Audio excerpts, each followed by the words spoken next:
جب عیسیٰ علیہ السلام کے حواریوں نے ساتھیوں نے کہا کہ عیسیٰ ہمارا اطمینان بڑھ جائے گا، ہمارا ایمان بڑھ جائے گا، اب آپ کی نبوت اور رسالت پہ یقین بڑھ جائے گا، قال عیسیٰ ابن مریم، عیسیٰ ابن مریم نے ہاتھ پھیلا دیے رزق کے حصول کے لیے،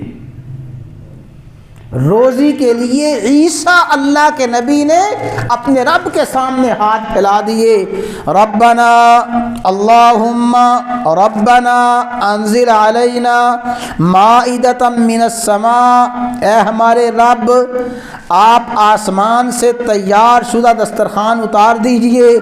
اے میرے رب آپ روزانہ ہمیں کچی سبزیاں دیتے ہیں تو آج پکی سبزیاں دے دیجئے، آپ ہمیں کچا گوشت روزانہ عطا فرماتے ہیں، آج پکا پکایا دے دیجئے۔ تکون لنا عیدا، ہمارے لیے بڑی خوشی کا دن ہو جائے گا، ہمارے اولین موجود لوگوں کے لیے، بعد میں آنے والوں کے لیے یادگار دن بن جائے گا۔ وآیۃ منک، یا اللہ آپ کی ایک قدرت ہم پہ ظاہر ہو جائے گی۔ وارزقنا، مولا ہمیں رزق عطا فرما دیجئے۔ وانت خیر الرازقین، سب سے بہتر رزق دینے والے آپ ہی ہیں۔ اللہ کا نبی بھی رزق کا سوال کس سے کر رہا ہے؟ اللہ تعالیٰ ہی سے کرنا ہے۔ وارزقنا، ہمیں رزق عطا فرما دیجئے۔ تو جب عیسیٰ علیہ السلام نے یہ دعا کی، اور اس کی تفصیلات میں لکھا ہے کہ عیسیٰ علیہ السلام نے ہاتھ اٹھائے، عاجزی کے اظہار کے لیے اپنا سر ننگا کیا، آنکھیں بند کر کے سوالات شروع کیے، مانگنا شروع کیا، آنکھوں سے آنسو بہہ رہے ہیں۔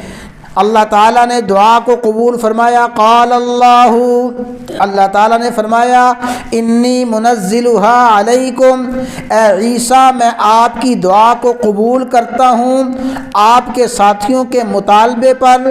انی منزلها علیکم، وہ دسترخوان آسمان سے اتارا جائے گا اور اس دسترخوان پہ ان کے مطالبے کے مطابق تیار شدہ کھانا ہوگا، لیکن سن لو فمن یکفر بعد منکم، اس دسترخوان کے نزول کے بعد جو کفر کرے گا فإنی أعذبه عذابا، ایسی سزا دوں گا، ایسا عذاب اس کو دوں گا، لا أعذبه أحدا من العالمین، جہان والوں میں سے کسی کو ایسا عذاب نہ ہوگا جیسا عذاب ان کو ہوگا جو دسترخوان کے نزول کے بعد ناشکری کریں گے، انکار کریں گے۔